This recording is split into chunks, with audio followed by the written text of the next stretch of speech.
Hi guys, welcome to OG Cars, and in today's video you join us in a very wet and windy West Wales because we came on holiday for a week and we've barely been able to get outside, so that's great, and we're inside filming another video. So we had a few questions from previous videos, and also we asked you about a month ago if you had any questions for the next Q&A. So here they are, and we're going to start with, how is the house doing? So there is a house update coming soon. I think we've only done one update so far, haven't we? So we will do a house update number 2 fairly shortly. We've got a few videos actually in the making and already uploaded, ready to be scheduled out. So we've got a few things going, but yeah, house update number 2 will be coming soon. There's been a lot of work behind the scenes with sort of pipe work and electronics. So yeah, that bit had to be done before the cosmetics. Basically nothing exciting to show on video, but there's more visually coming.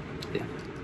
Next up is something I get asked all the time on YouTube, is where is my Nissan 300ZX? Funny story, it's sat out there in the rain right now. It's still here, I still love it, I've just not filmed a video on it, but we have filmed a quick update video on it while we've been here. So there'll be a video coming on the Nissan 300ZX very shortly. So the next 2 questions we have are actually ones we've been asked on previous Q&As, but we will quick fire them for you guys because a couple of you asked. So question 3, we've got cars that we have regretted selling for both of us. So for me, it would be the Fiat Tipo. Those of you that know, very upset that I sold it and can't get it back. It's a silver 2-litre SLX, one of 2 left. Sad times. It was beautiful. It was a lovely car. Yeah. And mine was my 100 horsepower. I sold it to the wrong person. Don't know where it is. It disappeared off the face of the earth, so I'm really sad about that one, because normally when I sell a car I still see it around, so I'm a bit gutted about that one. Number 4, we've got least favourite car owned and why, and I'm pretty sure on a previous video I said this was my blue Panda 4x4, which was very rusty. I bought it sight unseen off Facebook and it was just an absolute wreck, so I ended up selling it as it was because I got a lot of projects and I keep buying more projects, but that one was a bit too much for me. And mine was my Volvo 340. I liked the car, it just wasn't for me, and I just felt very meh about it, so when we swapped it with the Twingo, I've never missed it, to be honest with you. I've absolutely loved that Twingo as well. So the Twingo's the best thing in the world, so it was the best thing that happened, really. Definitely. Question number 5, former communist cars that we want to own or drive. Now, I've obviously driven the Wartburgs, Skoda Favourites, obviously G's got the Skoda Favourites, but I would love to drive a Trabant. I've had one, but didn't get to drive it, so I'd love to drive one of them. I'd love to drive a ZAZ 968, but to be fair, I'd like to own an old Skoda Rapid or a Stella or something like that. Yes, same, so would I, yeah. So yeah, G would love to own one of those as well, so that'd be a nice joint venture somewhere in the future. But the prices have gone right up. The Favourites are still right down the bottom, aren't they? Which is a bit of a shame because that's what G's into. But the Estelles have gone right up. So something for the future, perhaps. Number 6. So we've got, why was the UK plate on the Alfa Sud in Italy? Now, I will answer this properly in a proper Alfa Sud dedicated video fairly shortly.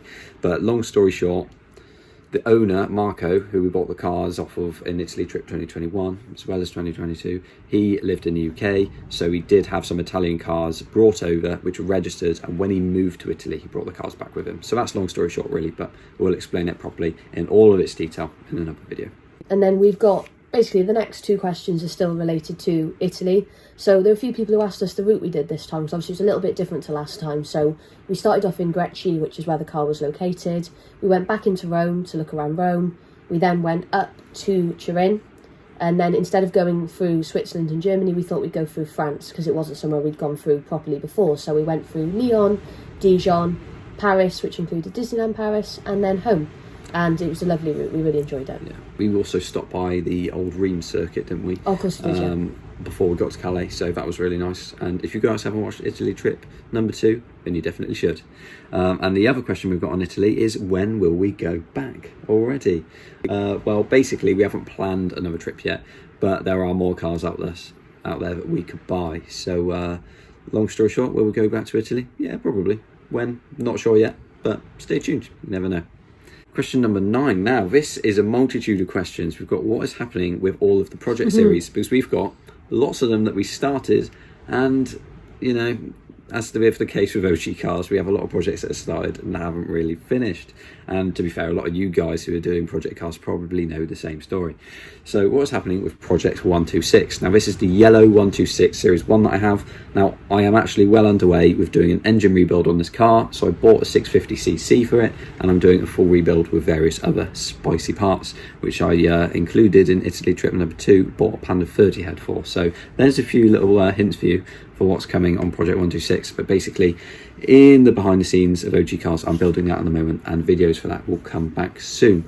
Next up, we've got Project Kelly. So that's basically mine are the next 3 projects, because I seem to just buy cars and not do anything on them. So yeah, Project Kelly's next. We have all the parts for Kelly, but with everything that's been going on with the house, it's taken a back seat. But we are really hoping now that she's in a garage, we're going to start doing some parts on her and filming some videos, so that's coming soon. We then got Project CD, which was the red estate, which is parked over at our friend Ed's house. That car is going to be going up for sale. Now, we could finish it, but it's now nearly an hour away from our new house. It's a long way, and ultimately, with the amount of other projects we've got, the amount of other projects we keep buying, we just don't have the time for it. So I have someone interested. That car should be going soon. And then lastly is Project Forum, which is still parked at my parents' house back in Cardiff.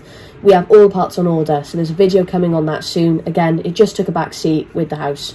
So they're all coming soon, apart from CD, which unfortunately is going to be going up for sale. That should be gone by the time this video goes out, really. Hopefully. And question 10, we've got the questions about microphone setup. Yeah, so we have been trying our best to, get our videos to be a bit more cinematic. I don't know how you want to say it, like better production basically. More professional and so we've been trying to film the videos up on the common near where we live, because it's just fantastic for videos. But there have been a few complaints from people about the wind noise. Yeah. Ultimately, we're on top of a mountain there. That is the reason why the wind noise isn't great, but we do take that on board. Yeah. So we are looking into a microphone setup. You will probably notice that our videos over the next few weeks might still have those little snippets of wind noise, but we've tried our best to make it better. And then you should see it improve. So we're hoping within the next week we will get an order on for a proper microphone setup, something that's a bit better, and something which will hopefully improve the videos for us and for you guys. To be fair, we do only use the iPhones and iMovie, which is nice and simple for us. It's nice and easy, and it's actually something we've always done. So all of the videos you see on OG Cars have just been done simply on a budget. We've not paid for any special cameras or special editing software, so we've just been using it as it was. And yeah, obviously the wind noise up where we live now is a bit more, so that's why we're looking at that. But yeah, thanks very much for watching this, guys, and hopefully that answers all your questions so far. If you do have more questions, put them down in the comments below. But other than that, we'll see you guys in the next video. Plenty more to come. Like, comment and subscribe, and we'll see you in the next one.